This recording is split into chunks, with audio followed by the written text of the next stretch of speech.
Assalamualaikum warahmatullahi wabarakatuh. Perkenalkan, saya Iqbal Kadafi, mahasiswa Universitas Mercu Buana, Fakultas Ilmu Komputer, Program Studi Sistem Informasi. Di sini saya akan mempresentasikan tugas besar dua kewirausahaan yang berjudul Perencanaan Usaha Makanan Kue Kering Lebaran. Latar belakang. Semakin berkembangnya zaman dan teknologi dengan adanya kegiatan pasar bebas, maka kita dituntut harus dapat mengimbangi dengan kemampuan dan skill agar kita mampu memanfaatkan peluang usaha terampil dan profesional. Selama ini masih banyak orang yang berpikiran bahwa kue kering adalah salah satu jenis sajian yang hanya ada pada saat hari lebaran, hari raya, dan acara-acara khusus lainnya.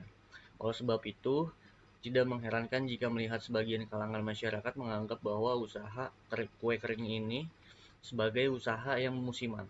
Karena sifatnya musiman, maka usaha kue kering tidak dapat dijadikan sebagai sumber mata pencarian yang bisa diandalkan setiap tahunnya. Bukan rahasia lagi jika bisnis kue memang paling mendulang di saat hari raya besar. Tetapi, jika kita tidak dapat mencermati dan memanfaatkan setiap peluang usaha yang ada, sekecil apapun usaha itu, maka usaha kue kering dapat dijalankan setiap hari.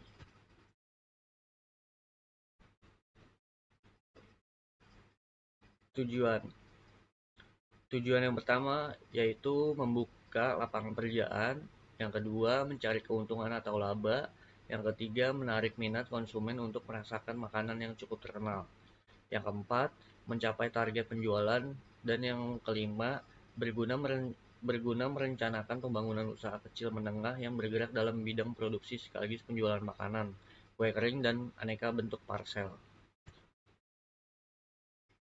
Kemudian konsep bisnis.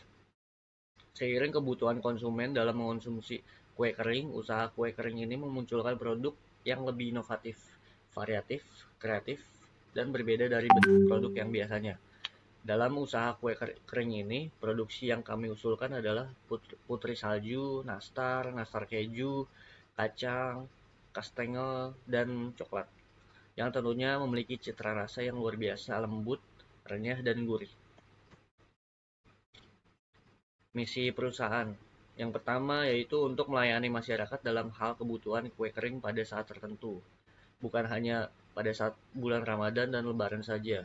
Yang kedua, mengembangkan dan menjalin hubungan kerjasama dengan sesama mitra bisnis.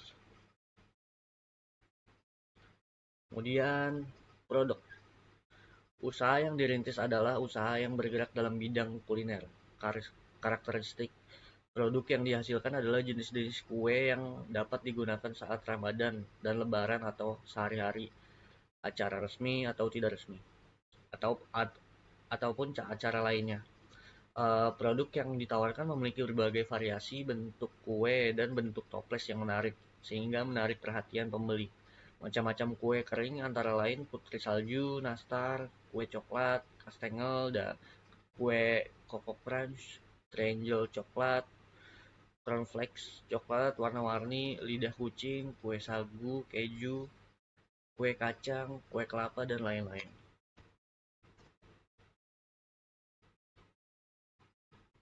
Ya, target dan ukuran pasar. Target pasar produk kue kering ini khususnya adalah masyarakat Sukabumi dan rekan-rekan kantor pemilik produk kue kering ini, dan tetangga sekitar rumah.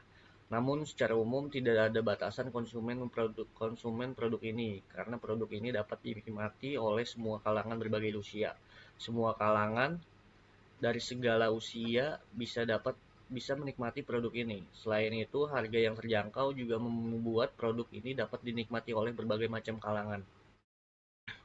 Menawarkan produk kue kering yang diproduksi pada rekan kantor ataupun tetangga sekitar rumah.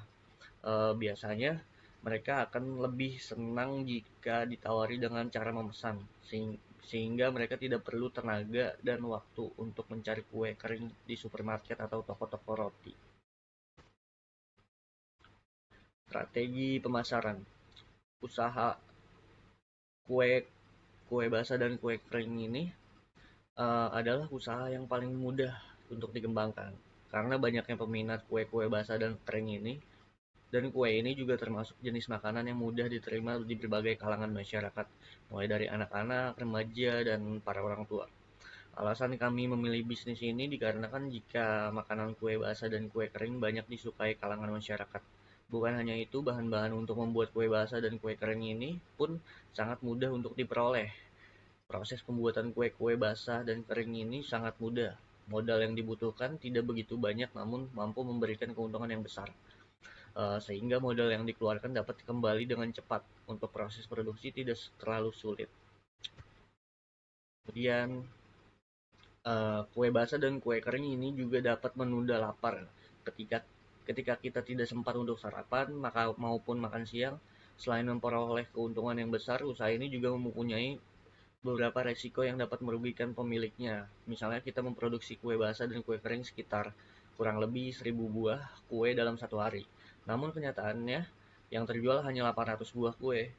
Hal ini dikarenakan banyaknya persaingan dari berbagai usaha-usaha kue basah lainnya. Selain itu, kue-kue basah dan kering ini hanya bertahan dalam satu hari saja dan satu minggu. Jika kita menjual kue keesokan harinya, akan memberikan rasa yang berbeda dan tidak enak. Ini merupakan salah satu kerugian dari usaha kue basah ini. Bukan hanya itu, kita juga harus menyesuaikan lidah masyarakat dengan kue yang kita produksi. Kita juga harus mensurvei jenis kue basah apa yang banyak diminati oleh masyarakat. Dan kita harus menerima kritik dan saran dari berbagai pihak yang menikmati jajanan yang kita produksi. Kemudian analisa SWOT, strength atau kekuatan. Dalam membuat usaha kue kering ini yang menjadi daya tarik adalah yang pertama bentukan kue. Bentukan kue yang tidak seperti kue-kue biasanya membuat kue ini lebih menarik pembeli dengan bentukannya yang lebih mengarah pada bangunan-bangunan ataupun bentuk lain yang cukup mengesankan sehingga menarik peminat pembeli. Yang kedua, bahan dasar yang dibuat dengan lembut menjadi satu poin paling menarik dari usaha kue kering ini. Yang ketiga, bahan kue kering dan kue basah biasanya memiliki harga yang cukup mahal pada toko kue kering lainnya. Tetapi kami menyediakan kue dengan harga terjangkau oleh kalangan manapun. Ini merupakan salah satu kekuatan utama yang dapat menarik minat konsumen. Kemudian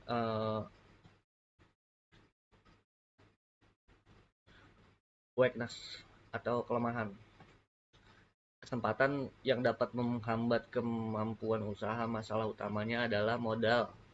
Modal merupakan komponen utama dalam pembentukan usaha. Untuk memiliki kualitas yang baik, modal yang dimiliki harus mencukupi, sehingga modal utama yang digunakan cukup besar. Pengadaan tempat juga menjadi salah satu penghambat usaha. Tempat yang dimiliki haruslah strategis, sedangkan saat ini tempat yang strategis memiliki harga yang cukup mahal. Sehingga cukup menjadi pertimbangan jika akan menetap di suatu tempat untuk membuka usaha ini. Kemudian opportunity. Adanya peluang usaha merupakan hal paling penting menjalani usaha ini. Peluang menjalani usaha kue kering ini dilihat dari keadaan masyarakat Indonesia yang senang mengonsumsi makanan ringan. Sehingga usaha ini dapat membantu mereka untuk menikmati konsumsi yang sehat, murah, dan berkualitas. Ancaman dunia usaha yang ada dalam menjalani usaha kue kering ini adalah yang pertama, persaingan yang kuat dengan toko kue kering lainnya. Karena pada masa sekarang ini banyak toko kue kering yang berjualan di seluruh kota. Hal ini dapat diatasi oleh kekhasan kue kering yang dimiliki dan peningkatan kualitas yang lebih baik. Yang kedua, menarik konsumen yang datang juga merupakan hal yang sulit jika sudah terjadi persaingan yang ketat. Hal ini mengharuskan usaha marketing yang mampu menarik konsumen untuk datang dan membeli.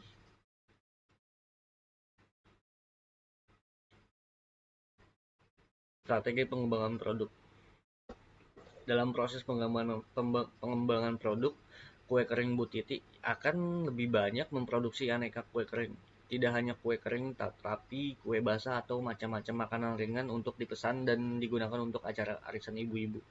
Acara resmi atau tidak resmi atau acara lainnya, kue-kue tersebut ditata dan dimasukkan ke dalam kotak atau toples yang menarik sehingga menarik perhatian pembeli. Strategi pengembangan wilayah pemasaran. Untuk saat ini target wilayah pemasaran sekitar rumah produksi. Jika nanti ada uang lebih ingin membeli sebuah ruko dan membangun usaha, setiap rumah makan dan juga menjual aneka-aneka kue. Strategi penetapan harga. Harga yang kami tawarkan disesuaikan dengan target yang akan kami tuju. Dengan menetapkan harga yang terjangkau, diharapkan banyak masyarakat yang menikmati produk yang kami tawarkan dan menyukainya, sehingga pada akhirnya mereka menjadi loyal. Setelah itu, kami dapat menyesuaikan harga untuk pendapatan ke depannya sesuai yang diharapkan. Fasilitas. Alat yang diperlukan dalam proses pembuatan parcel dan kue adalah yang pertama toples, pita Jepang, solatip, baskom, oven loyang, cetakan mixer, wajan, suntil, mangkok, parutan, pisau, gunting, sodet, sendok, kuas, dan kompor. Analisa rencana keuangan. Modal awal, yaitu bahan baku.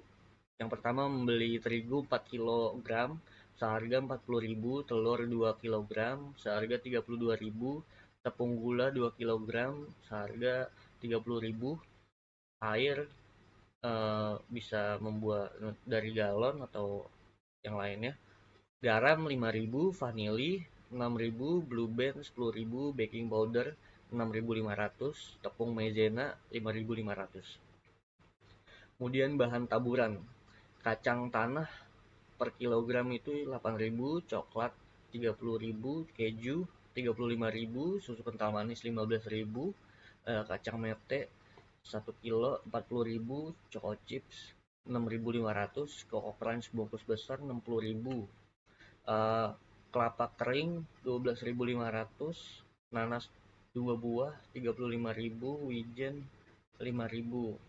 Total keseluruhan yaitu 247.000 untuk modal awal.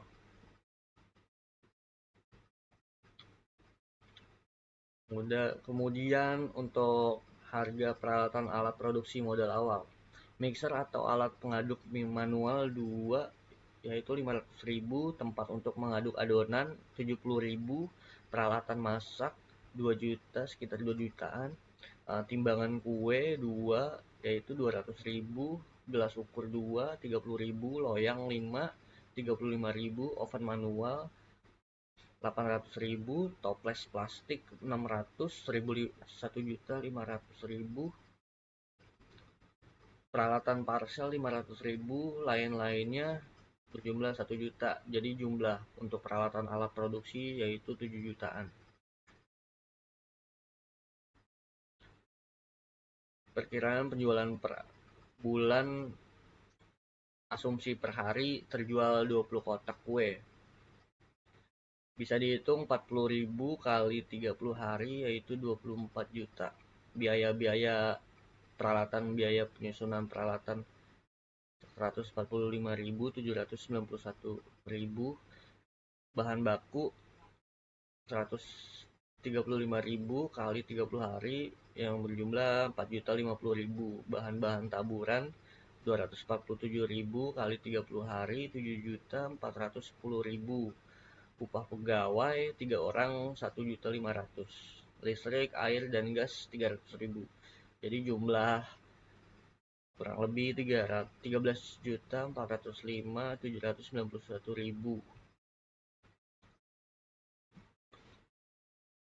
Harga 200.000. Laba bersih per bulan penjualan biaya-biaya price laba bersih. Sebenarnya laba bersih 24 juta kurang 13.405.791.000 kurang 200.000 sama dengan 10.394.209.000. Perkiraan modal kembali payback period. Modal awal bagi laba bersih per bulan sama dengan jangka waktu modal kembali per bulan. 7 juta bagi 10.394, 209.000, kurang lebih 0,67 bulan. Jadi modal akan kembali secepatnya kurang lebih 20 hari.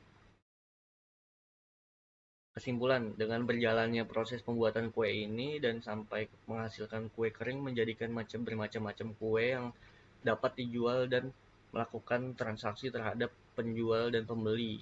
Hal ini tentu saja telah membuktikan bahwa berbisnis dapat kita lakukan atau kita produksi di mana saja. Dan dengan berbisnis seperti ini, kita juga dapat membuka peluang usaha bagi masyarakat untuk berwirausaha. Demikian tugas besar 2 saya sampaikan, semoga bermanfaat untuk teman-teman semua.